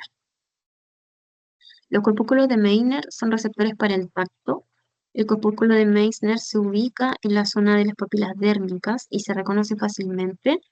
Lo que hace es captar información de estímulos que sean de baja frecuencia, especialmente en la piel de los dedos, la dermis papilar de la piel lampiña, ¿ya? Tienen una orientación perpendicular a la superficie de la piel, están ubicados en las zonas de las papilas dérmicas, justo por debajo de la membrana basal, y el componente celular consiste en células de Schwann aplanadas que forman estas láminas irregulares por las cuales van a ir distintos axones. Acá estamos viendo un corpúsculo de Pacini. Fíjense esta estructura circunferencial, ¿cierto? Que es fácil de reconocer, que suele estar asociada, estas células que la acompañan suelen estar asociadas con el endoneuro, que va a seguir. Y que si se fijan acá tenemos muchos nervios periféricos asociados. Es una estructura que es fácil de reconocer por estas características propias de la circunferencia que se forma. Y en este caso, a la derecha estamos viendo un corpúsculo de Meissner y si se fijan, aquí en mayor aumento estamos viendo estas células en las zonas de las papilas dérmicas que se diferencian de las fibras que van a estar en esa zona porque son células de núcleos alargados, unidas en en una dirección opuesta, ¿cierto? A lo que es los queratinocitos de la zona del estrato basal y se alcanza a distinguir como una entidad aparte. Luego tenemos los corpúsculos de Ruffini. Los corpúsculos de Ruffini son los más simples de todos. Estos también están capsulados, tienen esta forma alargada, tienen una delgada cápsula que los recubre, por eso forman parte de las terminaciones nerviosas capsuladas. Acá lo que tenemos es una fibra nerviosa que ingresa a esta zona, que pierde su vaina de mielina y sufre estas ramificaciones y que termina en estas pequeñas dilataciones que se conocen como bulbos. ¿Y qué informan los corpúsculos de Ruffini? cambios en el estiramiento de la piel y de la temperatura que están relacionados con el calor. Luego tenemos algunos anexos cutáneos. Estos anexos cutáneos derivan de brotes profundos del epitelio epidérmico durante el desarrollo embrionario. O sea, en general son invaginaciones de epitelio epidérmico. ¿Y cuáles son los que vamos a estudiar? Folículos pilosos y el pelo, glándulas sebáceas y el sebo, glándulas sudoríparas crinas y el subproducto que es el sudor, glándulas sudoríparas apocrinas, que se llaman así, pero que después se descubrió que no eran apocrinas, eran merocrinas, y nunca se les cambió el nombre, y que tienen un producto mixto que consiste en una forma de sudor, pero asociado como un poco a las feromonas. Y aquí también no lo puse, pero vamos a ver las uñas. El folículo piloso es una estructura interesante porque lo que vamos a ver es una imaginación de este epitelio epidérmico que ingresa hacia la zona de la dermis. El folículo piloso, una vez que se ha formado, que tiene un interior, un espacio, digamos, en este espacio se va a formar el pelo propiamente tal. Entonces el folículo piloso es la imaginación de epitelio que contiene en su interior el aspecto histológico varía dependiendo si el folículo está en crecimiento o está en reposo, y lo que vamos a ver ahora es la estructura en crecimiento, que es la más interesante de estudiar. Acá estamos viendo otras estructuras que las vamos a nombrar para que las vayan reconociendo. Fíjense acá el músculo erector del pelo, que se va a ir a insertar, ¿cierto?, a la zona del folículo. Esto que estamos viendo en verde es una glándula sebácea, que también la vamos a estudiar, que son las que producen sebo y que están asociadas al folículo piloso. Acá, lejos del folículo, sin establecer ninguna relación con él, tenemos una glándula sudorípara de tipo ecrina, que es, fíjense cómo está enrollada, ¿cierto? Y tiene su conducto que libera en la zona de la epidermis. Entonces, el folículo piloso se divide en 4 regiones, algunos dicen que son 3, nosotros vamos a estudiar 4.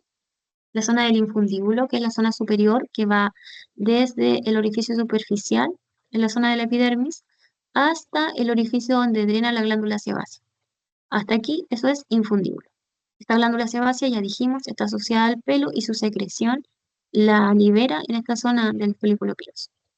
Desde el orificio de la glándula sebácea hasta el punto donde se inserta el músculo erector del pelo, es el istmo, em, del folículo piloso, que pertenecen a la zona superior del folículo.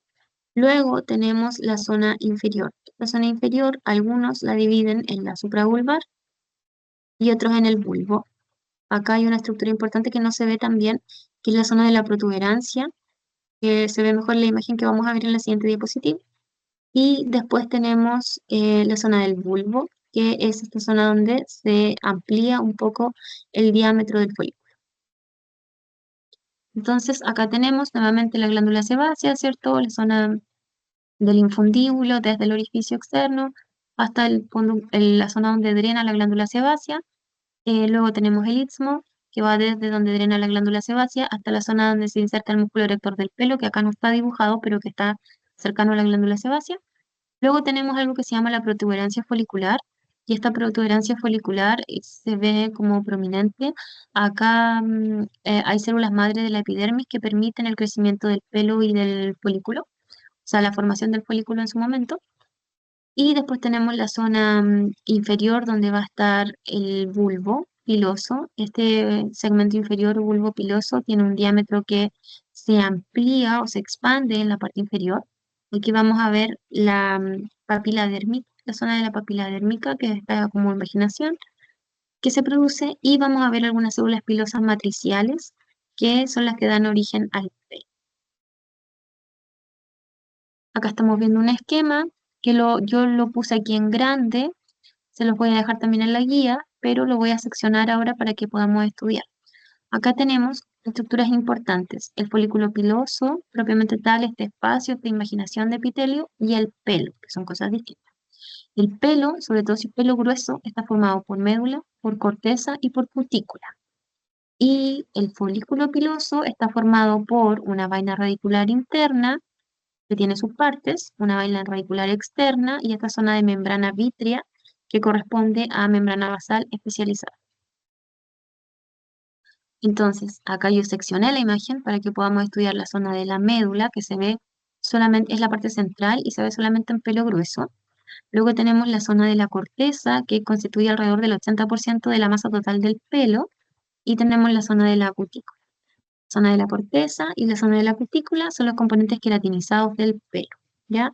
En la zona de la médula, en los huesos, va a aparecer estas células queratinizadas grandes hacia la zona inferior. Esto como el folículo, o sea, perdón, el pelo propiamente tal, ya que tiene médula, corteza y cutícula del pelo, que la cutícula es la capa más externa. Luego vamos a estudiar el folículo. El folículo piloso tiene tres estructuras importantes: la vaina radicular interna, la vaina radicular externa principalmente, y la zona de la membrana vítrea, que va a ser la zona de la membrana basal. Entonces la vaina radicular interna tiene tres capas. Esta vaina radicular interna está en contacto directo con el pelo, propiamente tal, y tiene tres capas. La capa más interna se llama cutícula de la vaina, que está en contacto con el pelo, y esta cutícula de la vaina es una capa de células planas. Luego tenemos la capa intermedia o capa de Huxley, que corresponde a una o dos capas de células planas que se encuentran intermedio luego de la cutícula de la vaina. Y después tenemos la capa de Henle, que es la capa más externa, que corresponde a una capa de células cúbicas que van a estar en la parte más externa del folículo piloso en relación a la vaina radicular externa. Entonces, acá estamos viendo corte de histológico, ¿cierto? Acá agarramos el folículo piloso de corte longitudinal, vemos toda su extensión, en la zona central es donde debería estar el pelo, y tenemos que va a tener todas estas capas, ¿cierto? De vaina radicular interna, externa y la membrana vítrea. Sin embargo, estas son más fáciles de reconocer cuando las estudiamos en un corte transversal, ¿ya? Acá, si se fijan, la zona, estamos viendo dos cortes transversales de pelo, se va a ver así el folículo piloso. En el centro va a estar la zona de la corteza del pelo. Luego tenemos la zona de la cutícula, ya que está acá esta zona de la cutícula de la vaina que pertenece a la vaina radicular interna, que es la capa más interna que va a estar en relación al pelo. Después tenemos la capa de Huxley y hacia la periferia la capa de Henle, que va a estar en relación a esta vaina radicular externa. Y esto que está acá, ¿cierto? Es la vaina radicular externa propiamente tal, por lo tanto lo que está justo adelante es la capa de Henle. Además, acá vamos a tener una vaina de tejido conjuntivo y esto que estamos viendo acá es la membrana vítrea, que es membrana basal especializada. Entonces podemos estudiar todas estas capas cuando estudiamos un corte transversal del pelo. Zona de la corteza, la vaina radicular interna con sus tres capas, la cutícula de la vaina, la capa de Huxley y la capa de Henle, pues la vaina reticular externa, la zona de la membrana vítrea, que va a ser esta membrana basal especializada, y algo de tejido conectivo hacia la periferia. Además, acá en este corte estamos viendo el músculo erector del pelo, que llega hasta esta zona que es tejido muscular. Bien, vamos a ir terminando. Es una clase quizá un poco extensa. Tenemos acá glándulas sebáceas. Las glándulas sebáceas están asociadas con los folículos pilosos y forman unidades que se conocen como pilosebáceas. Entonces, cuando vimos folículo piloso y pelo, vimos que tenía una glándula asociada, ¿cierto? Y que va a formar la primera parte del pelo. Esta glándula sebácea drena su contenido hacia la zona del folículo. Por eso se dice que forma esta unidad pilosebácea, porque requiere del folículo para poder drenar su contenido. Entonces, las glándulas sebáceas están en zonas donde hay pelos. No las vamos a ver en las palmas de las manos, en las plantas de los pies, sino que es en sitios donde vamos a tener pelos. Ya estas unidades pilosebáceas están formadas por el folículo propiamente tal, por el pelo, el músculo erector del pelo y la glándula sebácea. Eh, Esta glándula sebácea está contenida o compuesta por sebocitos, que son las principales células que van a producir la secreción, ¿ya? Y que lo que hacen es producen y acumulan lípidos, que es el sebo propiamente tal, y esta glándula tiene un tipo de secreción que es holocrina, ¿ya? Que se acuerdan cuando vimos las secreciones, que dijimos que la secreción holocrina es cuando parte de la célula que secreta el sebo muere, o sea, no parte, la célula entera muere y eso se desprende como secreción. Acá estamos viendo, así se van a ver, ya aquí estamos, tenemos los folículos pilosos asociados y vamos a ver en relación a los folículos estas glándulas sebáceas. ¿Cómo las vamos a reconocer? Bueno, porque tienen estas células que no se tiñen con He de núcleos claros, sí, núcleo central, y que van a estar en relación a las zonas de los pelos, ¿ya? Entonces no son difíciles de reconocer porque tienen este citoplasma claro. Luego tenemos las glándulas sudoríparas. Las glándulas sudoríparas tenemos cerca de 4 millones en el cuerpo y hay dos tipos principales. Las glándulas sudoríparas ecrinas, que están por toda la superficie del cuerpo, excepto en los labios, los lechos unguiales, algunas partes de los genitales. Y las vamos a ver fuertemente en las palmas de las manos, en las plantas de los pies, en la piel de las axilas, la frente y el tórax. Y tenemos las glándulas sudoríparas apocrinas, que se llaman así, pero no son ni tan sudoríparas ni son apocrinas, ya porque no van a producir solo sudor, sino que es como una secreción entre sudor y compuesto por muchas feromonas.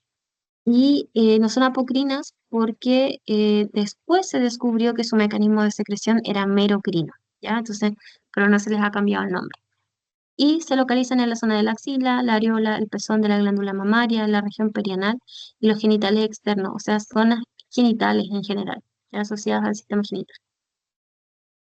Las glándulas sudoríparas ecrinas es lo que estamos viendo acá en la imagen en amarillo, ¿cierto? Son glándulas tubulares simples que están enrolladas y ayudan a regular la temperatura corporal, porque ustedes saben que cuando tenemos calor sudamos, entonces estas secretan principalmente sudor.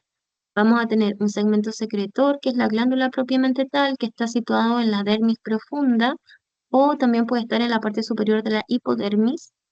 Y tenemos el conducto excretor o segmento canalicular, que es menos tortuoso, o no es que esté enrollado, digamos, pero tampoco tiene un trayecto recto, y que drena su secreción directamente hacia la superficie en la zona de la epidermis.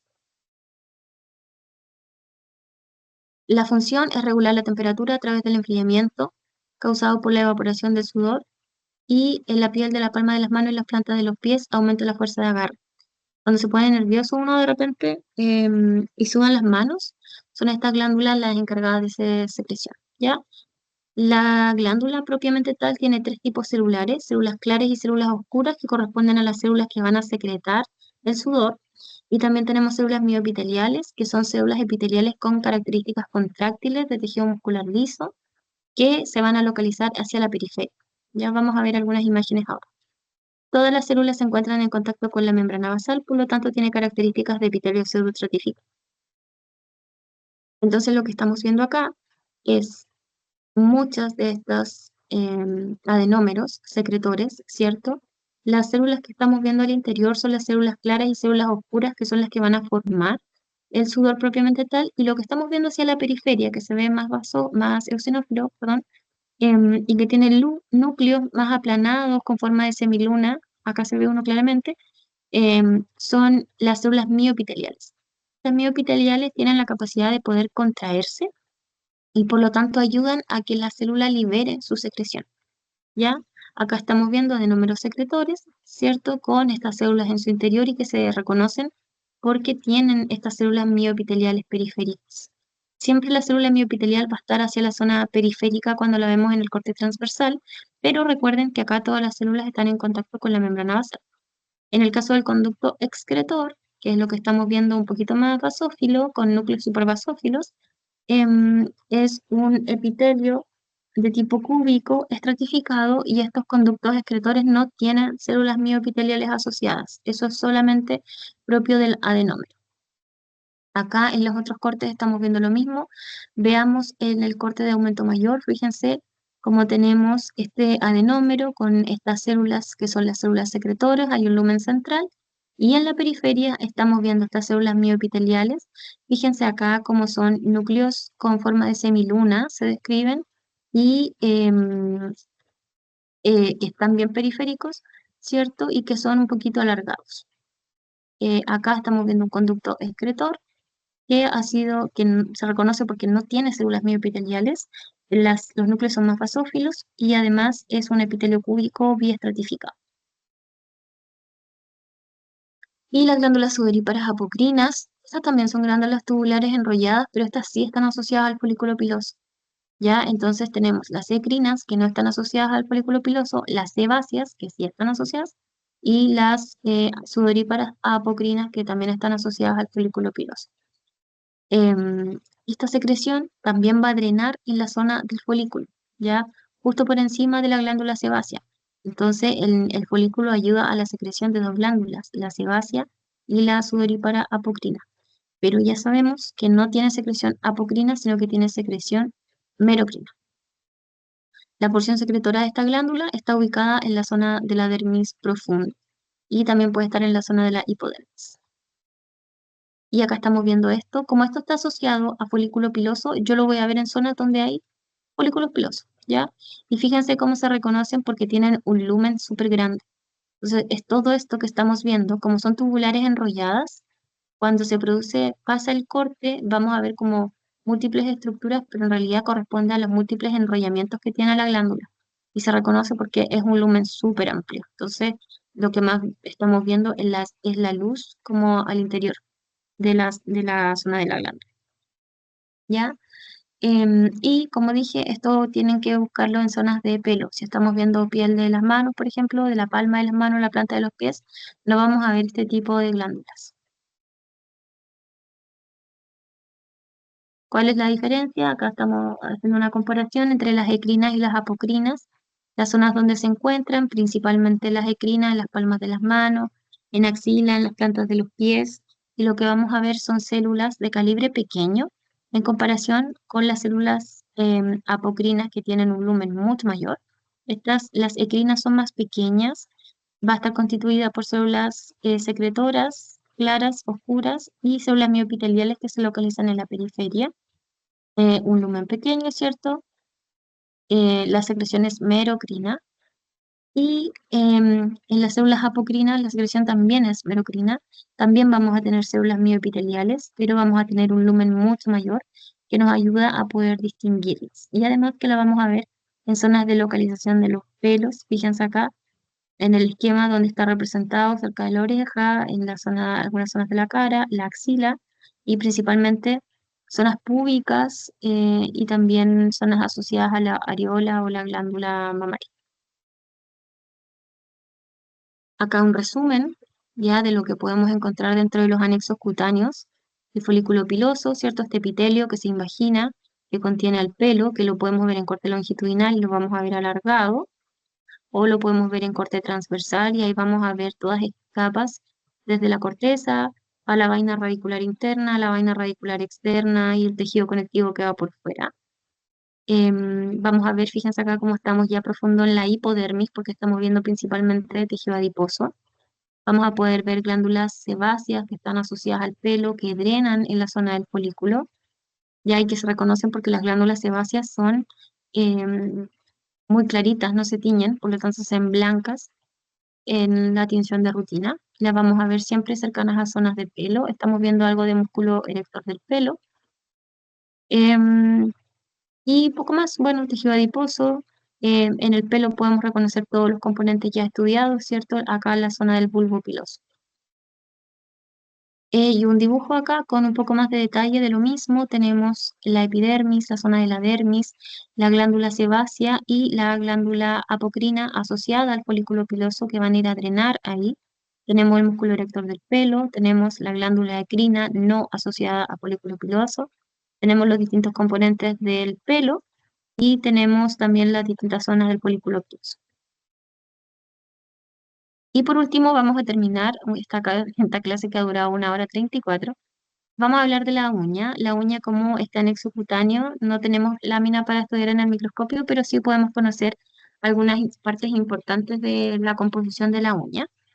Primero tenemos algo que se conoce como la placa unguial, que es la uña propiamente tal. También en algunas partes se le llama placa ungular, ¿ya? Es lo mismo, la placa unguial y placa ungular, que es la uña propiamente tal. Esta uña está formada por queratinocitos muertos, compactos, que son ricos en azufre. Luego tenemos una zona que se conoce como el borde libre y que esto va a depender de cuánto uno deje crecer la uña, ¿cierto? Vamos a tener el borde libre que ya se separa de la piel. Tenemos algo que se conoce como el lecho unguial, que se ve mejor en este corte sagital del dedo, en el que vemos esta zona rojita, que es la zona donde se apoya la uña, ¿ya? Y que está muy vascularizada y que lo que hace es nutrir a la zona de la placa unguial. Es la zona donde descansa la uña. Se continúa con la zona de la epidermis, principalmente hacia estrato basal y estrato espinoso. Luego tenemos la zona germinativa o matriz, que está acá, que es la matriz de las uñas, que también vamos a ver en esta imagen lateral, que está debajo de la raíz de la uña. Si se fijan, acá está la raíz de la uña. La raíz de la uña es la zona donde ya se empieza a ver la uña. La uña empieza a ser visible y justo debajo está la matriz de la uña, ya que permite, esta zona de la matriz tiene el epitelio que va a permitir el crecimiento de la uña. Luego tenemos una zona que se llama lúnula. La lúnula es esta forma o sea, esta zona que tiene forma de media luna, blanquecina, que se ve blanca porque todavía no se ha cornificado completamente, pero que va a ir avanzando y esto a medida que vaya cornificando se va a ir convirtiendo en la placa unguial y se va a volver transparente. Tenemos la zona de la cutícula.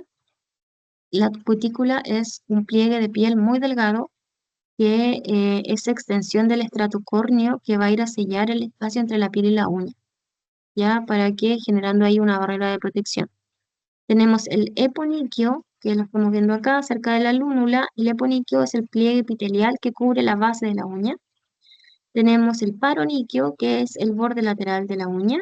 Y tenemos el hiponiquio, que se ve mejor acá en lateral, que es la zona del dedo que ya se despega de la uña, ¿ya? Es el hiponiquio, que digamos que es la zona que está de la piel, que está debajo del borde libre de la uña. ¿Y cómo lo vamos a ver histológicamente? Fíjense acá como tenemos el dedo, ¿cierto? Tenemos hueso, está la zona de la dermis. Tenemos la uña propiamente tal, que es de esta placa unguial, que es transparente y que descansa por sobre la zona del lecho unguial. Acá vamos a ver algo de la matriz unguial o zona germinativa, la zona de la raíz, ¿cierto? Dijimos que la matriz unguial está debajo de la zona de la raíz. La zona de la raíz es la zona donde ya se empieza a ver la uña.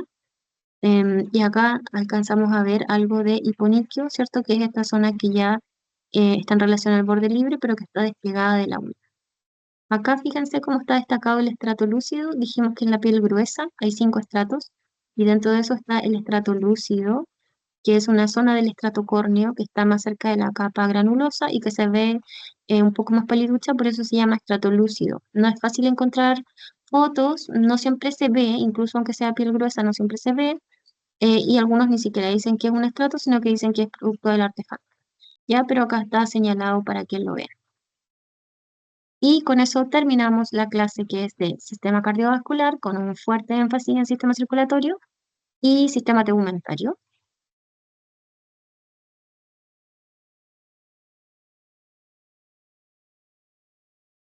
Bueno, les voy a dejar algunas instrucciones en el EVA. Voy a tratar de compartirles esta clase por distintas plataformas para que la puedan ver todos. Y ya, como dije, esto corresponde al RA2 que entra en la próxima prueba de fines de noviembre.